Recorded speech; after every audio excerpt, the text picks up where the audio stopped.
sex trafficking case in St. Louis shocking residents and on the brink of expanding. Tonight, a man is charged in connection with two missing children, and we're learning about the horrors they experienced. This is First Alert 4 at 10. I'm Samantha Jones. Corey has the night off. This man, Karen Williams, is charged with 2 counts of second-degree sexual trafficking of a child, 2 counts of statutory rape, and endangering the welfare of a child. First Alert 4's Morgan Harris is live for us tonight in Ferguson, breaking down this case that's capturing the area's attention tonight. Morgan. Yeah, Sam, we're live outside of the Ferguson Police Department where this investigation actually started. What investigators uncovered eventually led them to St. Louis City. Tonight, we're learning more about the man at the center of this sex trafficking case and how he allegedly encouraged teens to run away.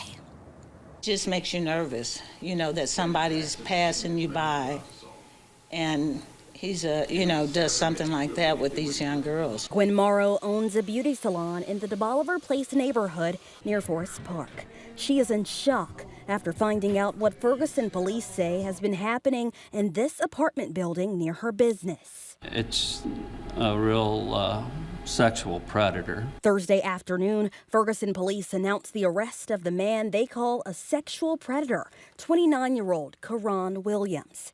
He is facing multiple felony charges, including 2 counts of second-degree sexual trafficking of a child. Ferguson police received a report on Monday for a 15-year-old runaway. After accessing her phone, investigators found her location, this apartment on Pershing Avenue in St. Louis City.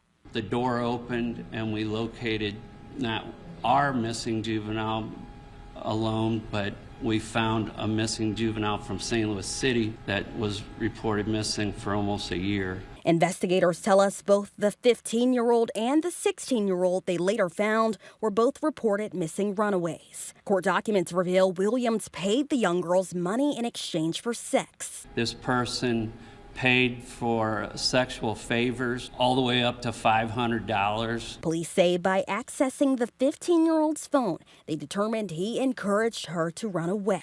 Sharon Jones stays in the same complex where police say the sex trafficking happened. I seen girls going in and out, but I didn't know. I didn't have no idea. Police confirm reports of people seeing young girls come in and out of the 29-year-old's apartment. Ferguson police are working with the FBI. They believe there could be more juvenile victims and arrests. These 2 girls were reported missing runaways, so I'm sure other runaways have been told where to go.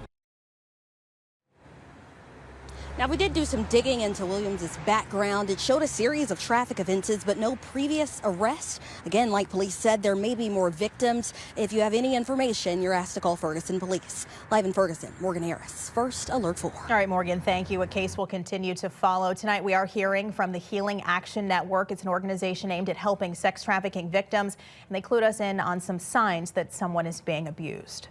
Anytime if you know that somebody or a kiddo doesn't really have access to money, but all of a sudden they're showing up with things that cost money, that's a pretty big indicator that something is happening. Anytime that kiddos are around adult men who are pretty significantly older than them, that's a pretty big red flag. Why does a 30-year-old need to be hanging out with a 17-year-old? The Healing Action Network has helped hundreds in the area, offering clinical case management, peer support, trauma therapy, and basic needs assistance, including housing. You can find these resources now inside the First Alert 4 News app.